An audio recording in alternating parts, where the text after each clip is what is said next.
Miss Molly Wise taught that. In the grade that I was in, grades from Miss Molly Wise up through Mrs. Evans to Miss Proctor, from Miss Proctor to Mr. Brunner, who again was supervisor and also teaching school at 7th Street, 7th grade, until he was given solely just the job of supervisor. I think I was in the last class that he taught in the 7th grade at 7th Street School. We were transferred then over to the new school, which is Lincoln, became Lincoln High School. And we began to work in the various clubs in the black neighborhood. The adults had clubs and the youth had clubs. But the adults were the overseers of the youth clubs, and so we had our peers to look up to have to guide us. And some of the most influential men in my life, in my struggle through segregation up through to the present time, has been Mr. Brunner, I'll name him in my order, Dr. U.G. Bourne Sr., my father, and Mr. Brunner, John W. Brunner. Those three men taught me a lot about humanity, how to live, how to try to get along within the society without what most called an Uncle Tom, yet being stern in your convictions and fighting for your convictions. And in this little pamphlet here, what shall I tell my children who are black? It was published by the NAACP in the 60s up through the 70s. One of the writers in here, Margaret Burrow, she has a paragraph in there that I think is befitting to all of us. The second paragraph. Of those, what shall I tell my children who are black? I will lift up their head, in proud blackness, with the story of their fathers and their fathers' fathers. And I shall take them into a way back time of rings and kings and queens who ruled the Nile, and measured the stars and discovered the laws of mathematics, upon whose backs have been built this one and more. And his heritage shall be his weapon, and his armor will make him strong enough to win any battle he may face.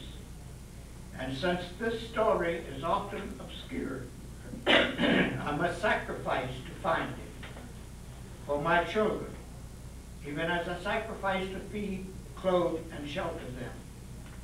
None will do it for me. I must find the truth of heritage for myself and pass it on to them in years to come, I believe, because I have armed them with the truth. My children and their children's children will venerate me, for it is the truth that will make us free. And those words, if you take them to heart and do your part in life toward upsetting those ills and those wrongs that are inflicted upon not only blacks, but all colors of people. Your body, your soul will feel free. And that you feel free any place that you go. You feel accepted any place that you go. And you feel wanted. And that's what makes life so lovely for me, even at the age of 85. In this little pamphlet, you will find black historical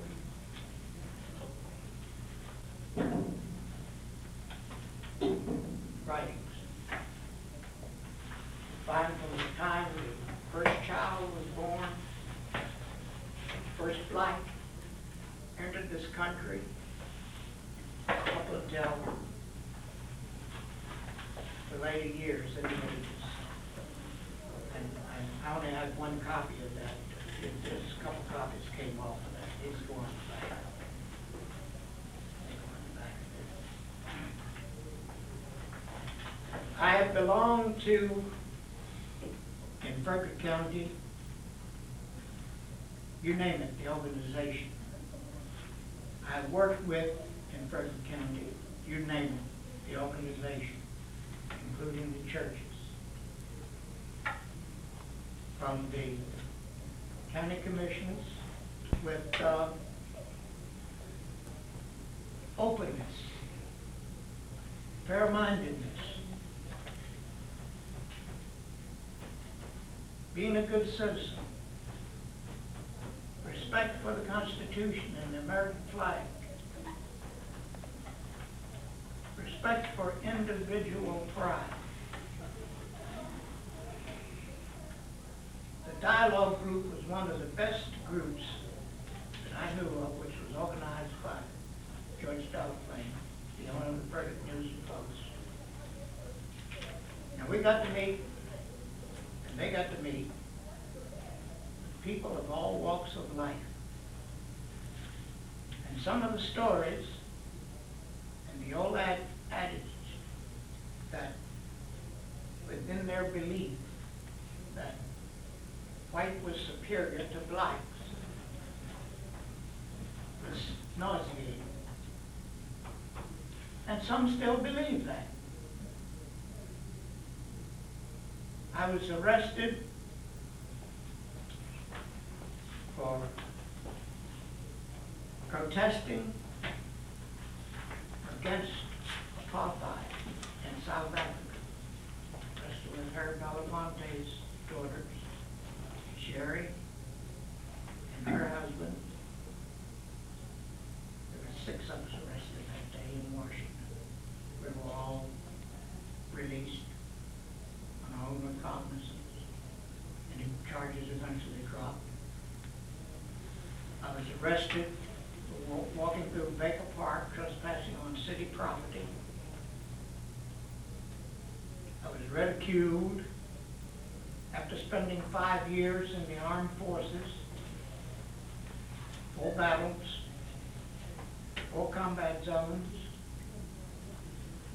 5 years in the service of my country, paying respect to the Constitution and to the flag and to the government of the United States. I was denied, blatantly denied, an equal education, blatantly denied entrance to the front door to sit downstairs in the theater, blatantly denied to sit at a lunch counter and eat, blatantly denied to walk in a soda fountain to get a Coke or sarsaparilla or whatever we wanted, or an ice cream cone. As a young lad, there was an old German family that lived up on Menstown Hill that ran a store there. And my mother was very fond of Nicodemus's ice cream. They call that velvet ice cream. Ice cream cones were 6 cents. And she would send my brother and I, we lived on West South Street. Telegraph Street then was, what is it, came off of Packard Street. And they lived on the corner, at the store on the corner of Telegraph and Packard. And the ice cream was good ice cream. I don't know how many of you had the opportunity to eat any of the old Maine's ice cream, but it was made in Middletown and it was good ice cream. It had a very rich taste to it. And we went in that morning, this lady was named Schultz. She didn't care for blacks at all. Her husband was a little better. They spoke German, broken English. Asked for the ice cream cones. She said, went to the counter and pecked on it, put the money down. So we laid the money down. In the meantime, she said something in German. And her husband said, don't say that, don't say that. Good little boy, she said. And the next time we went back, my brother and I decided we were going to get even. We got a whipping for it. We were going to get even. So we took a box of matches, one patch, then a box of matches, and 2 nails. And we held the nickel, and he lighted the match, and I held it over the match, and got the nickel hot and laid it down, and she grabbed it. We got home, we got family. But anyhow, she never said lay that money down and never called us names. And so that was at that particular time was funny, even though the beating did hurt. It came on up through the years with the NAACP, with its various presidents. Samuel Hamilton was in when the dialogue groups were prevalent. And that was the beginning of the opening of hearts in Frederick County. And from Maryland to D.C. to the Eastern Shore to Pennsylvania to West Virginia, because all people from all areas attended different meetings, and we met in their regions too. And we got to thrash things out racially, but to try to find out what the difference was between black and white. When white was used as a basis for all colors. And that was under Sam Hamilton. And under Linwood Jones, we didn't have marches in Frederick as we were having in the other cities around, because the philosophy in Frederick County was a little different from what it was in the real hardcore cities. We were able to talk to the 3 county commissions at that particular time, although we didn't get things that we asked for, only part of some.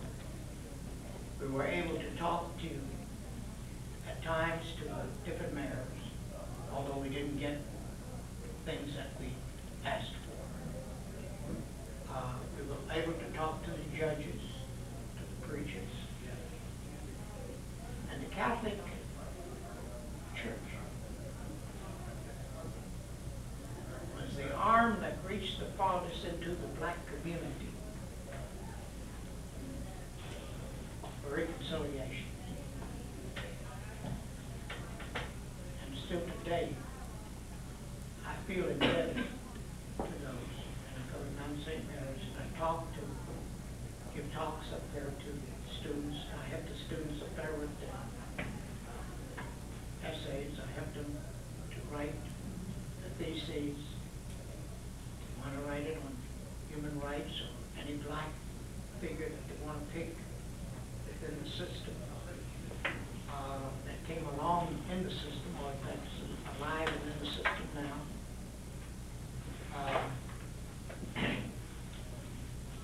And after then, Linwood Jones, we began fighting for the restaurants, because at that particular time we weren't allowed in the restaurants. So the equal accommodation law was passed by the General Assembly, but was denied by most of the counties. So it had to go to referendum. And that was one of the first articles of the referendum that we had. The other one was this gun law that went through the last time. It passed. The voters accepted it unanimously. we could then eat where we wanted to, even if we so desired. I used to kid some of the black women. Thought, oh, you feel free now that you can eat any place you want to. Said, you ought to take that stand off of the sidewalk and not eat out here on the sidewalk. But they got a kick out of it, we did too, because jokingly, that was part of the philosophy. Then we started on the theaters. Started on the theaters with Sherman Mason. And we were able to break down all the theaters but the Tivoli Theater. The Opera House, they closed that. They closed the Star, which was the Frederick Theater. They closed that. But we did get to go to the first floor a few days before they closed. Tivoli still didn't want to accept us. So eventually they opened up the balcony. We wouldn't patronize the balcony, so then Weinberg opened up the first floor to us. Now, he may have been a good philosopher, but he was a hardcore man. And I know he has children living now. His son and I were good friends. But Dr. Schoolman used to live next door to him at Braddock. And I had 2 boys at that particular time. And he had a boy and a girl. And he built a swimming pool. And Weinberg built a big fence like they had over in Finch Haven, New Guinea, to keep us from looking at the first women we had seen in 3.5 years, which was Wham's Sprax's Bar or something like that. First one we'd seen in 3.5 years. And if we looked at them, the commandant said, you'll get the death penalty for even looking at it. So we asked to be moved and went on to Finch Haven. Well, that's what Weinberg had between his house and the Schoolman's house. The Schoolman said nothing, but my children still went over and swam in their pool with that, played their pool. And he came down to my house one day and said to me, I want you to get out. He had quarters built in his house for his maid and the butler. I want you to get out of this house. I was renting them from the Reeds, black couple who owned the farm. And he said, I want you to get out so that I can get my colored people in there that are going to wait on it. You're in the wrong place, man. Well, Marshal Stobbs tried to tell him to leave. He wouldn't leave. Well, I made a pass at him. You may think of him when you go to the Visual Arts Center now. I made a pass at him in Marshall Stobbs, and he was a red whiskey store up on the corner of 4th Street and lived in Casanova right across from me. And he said, in other words, let him go, he isn't worth it. And I did. Marshall and I got along fine. But when my boys got ready to go to school, integration had started with school buses. And Figureville was little Figureville out here on 340 was the little place that the woman came and took her children off the school bus and said, and Pruitt said there'll be no, and I don't mind calling names because they all know that I've called them before. Pruitt said that there'll be no riding the black children and white children together over my dead body. So my children couldn't get on the school bus, so we had a school board member that lived up at Braddock named Rodby. And his wife lived down the boulevard from me. I lived on I can't think of the road right now. Anyhow, third house off of the boulevard. And Roderick called me at work because what they did in the lab. I had gotten a job there in the lab to Dr. Slaughter. And said, Lord said, stop past the house when you get off from work on Sunday morning. I said, I have that problem solved. Your children getting on buses. Oh, good. So I stopped past. I used to work together at Kemp's. She worked in ladies' laundry room, and I was the little houseboy, show card for her. Chris Nickens working out to the boss's house for $5 a week, raising a family. He said to me, Lord,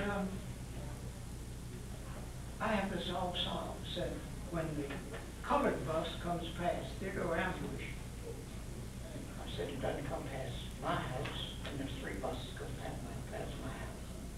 He says, I know. All you have to do is see that your children get down to Route 40, which is a mile and a half away from where I live, down the boulevard. In all kinds of weather, with traffic, little youngsters, 8 and 9 years old. And I said, I can't do that. I said, that would be against my principles. I said, there's buses that come right past my house, stop right down the road and pick up the white children. Why can't my 2 boys get on those buses and get off at the school? The one bus goes to Washington Street School and they're going to Penn Street School. He said, oh, that would never work. Mr. Pruitt would never hold still with that. I said, who's the boss? Pruitt is superintendent. You're president of the school board. Who runs which? So his wife said, that's right, Lord, stick up for your right. He said, who in the hell's side are you on, Captain? I was into that conversation. Out of time. We're out of time. I was waiting for that story. Thank you very much. Appreciate it. We're going to have some refreshments down in the faculty lounge.